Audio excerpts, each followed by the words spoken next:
Kisah seorang komunis yang akhirnya memeluk Islam. Kisah pertobatan Samir hingga menjadi seorang muslim bersifat intelektual dan juga emosial. Sebelum menjadi seorang mualaf, Samir sempat menjadi seorang komunis dan mengagumi negara-negara yang menganut ideologi sayap kiri tersebut. Samir lahir dari keluarga yang cukup kaya sehingga ia mampu menempuh pendidikan hingga ke tingkat universitas. Ibunya adalah seorang Kristen yang kemudian menjadi ateis, sedangkan ayahnya memiliki keyakinan pribadi. Sejak muda, Samir sudah tertarik dengan perbincangan politik dan membaca buku sejarah. Namun, ia sulit membedakan antara sejarah militer dan politik. Saat itu, Samir pun memproklamirkan dirinya sebagai seorang komunis. Seiring waktu, Samir kemudian belajar realpolitik dan sosiologi. Namun, ketika blok komunis jatuh, Samir sadar dan tidak lagi menjadi penggemar negara komunis. Akhirnya, Samir pun menjadi seorang agnostik.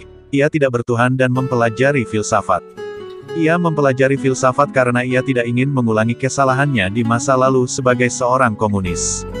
Karena itu, dia saat itu menolak semua dogma.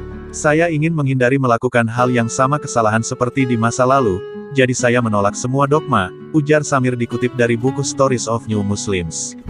Kemudian kedua orang tuanya tiba-tiba bercerai.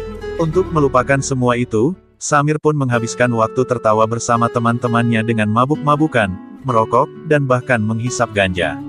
Kendati demikian, ia mampu menyelesaikan kuliahnya dan lulus sebagai sarjana muda. Setelah itu, ia terpaksa mengikuti wajib militer dari negaranya.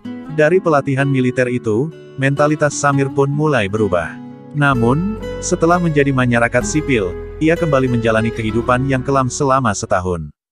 Ia mengalami godaan dari kebiasaan buruknya dan mulai memikirkan tentang jalan hidupnya. Saya mulai merasakan kebutuhan akan sesuatu yang lain dalam hidup saya. Kemudian salah satu saudara perempuan saya pulang dari Suriah dan memberi saya sebuah buku berjudul The Bible, Quran and Science.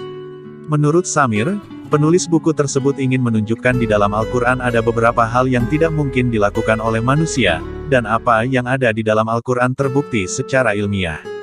Setelah membaca buku yang menarik itu, dia pun siap mengubah cara hidupnya. Lalu, dia membeli terjemahan Al-Quran untuk dipelajari lebih dalam. Dan sebelum saya membaca secara keseluruhan, saya telah menjadi seorang Muslim, alhamdulillah, kata Samir. Bagi Samir, segala sesuatu berasal dari Tuhan dan dia percaya Tuhan telah mengirimkan buku tersebut untuknya untuk menjadi seorang Muslim. Dia telah memilih cara ini untuk membuat saya menerima Islam. Alhamdulillah, kata Samir.